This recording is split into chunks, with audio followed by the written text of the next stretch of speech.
ओम श्री गौरी शंकराय नमः। पति पत्नी के अटूट प्यार और विश्वास का पर्व है करवा चौथ का व्रत। ये उत्तर भारत में अधिकांशतः प्रचलित है। ये व्रत चंद्रमा को देखकर खोला जाता है और चंद्रमा के उदय होने के समय में निर्धारित किया जाता है कि कब करवा चौथ का व्रत रखा जाएगा। सन 2024 में पंचांग के अनुसार चतुर्थी तिथि 10:10 प्रातःकाल 20 अक्टूबर को लग रही है, जो 21 अक्टूबर प्रातःकाल 8:33 तक रहेगी। चंद्रोदय के समय चतुर्थी तिथि 20 अक्टूबर को मिल रही है, अतः करवा चौथ का व्रत 20 अक्टूबर को ही रखा जाएगा। इस व्रत में सुहागिन स्त्रियां निर्जला व्रत रखकर अपने पति की लंबी आयु व खुशहाल वैवाहिक जीवन व खुशहाल परिवार के लिए व्रत रखती हैं। यह अत्यंत कठिन व्रत होता है और महिलाएं इसका पालन करती हैं। जो महिलाएं पहली बार करवा चौथ का व्रत उठाना चाहती हैं, तो मैं आपको बता दूं कि इस बार सन 2024 में वो व्रत शुरू कर सकती हैं, क्योंकि ना ही इस वर्ष शुक्र का तारा हस्त है, ना ही कोई मलमास लगा है। वो पहली बार करवा चौथ का व्रत उठा सकती हैं। जब करवा चौथ का व्रत पहली बार उठाया जाता है तो व्रती के मायके से व्रत की समस्त सामग्री आती है। जैसा आप यहाँ विधान है, जैसी परंपरा है, आप वैसा करें। अब आइए जानते हैं कि इस व्रत में कौन कौन सी पूजन सामग्री चाहिए। आप इसे नोट कर लीजिए। कुमकुम, शहद, अगरबत्ती, पुष्प, कच्चा दूध, घी, दही, गंगाजल, मेहंदी, मिठाई, श्रृंगार की समस्त सामग्री, करवा, दीपक, कपूर, शक्कर, हल्दी, पानी का लोटा, शिव परिवार की प्रतिमा। प्रातः पूजा के समय संकल्प लेकर व्रत प्रारंभ करें और ये मंत्र बोलें।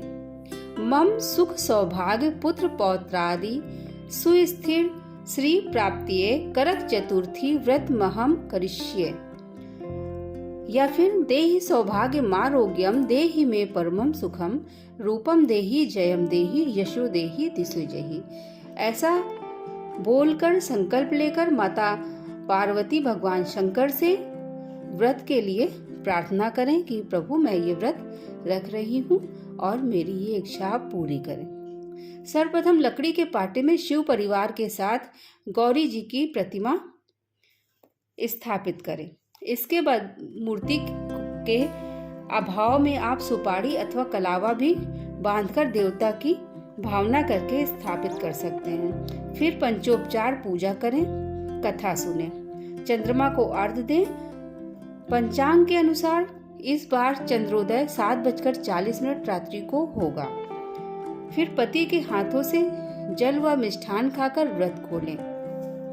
अब मैं आपको चंद्रमा करवा चौथ के व्रत की कथा सुनाती हूँ।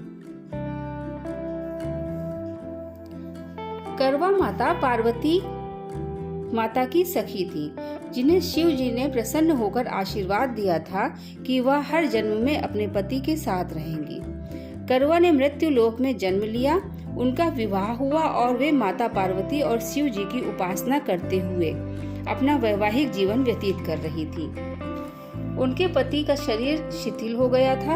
एक दिन उनके पति सरोवर में पानी पीने गए। वहां एक मगरमच्छ ने उनका पैर पकड़ लिया।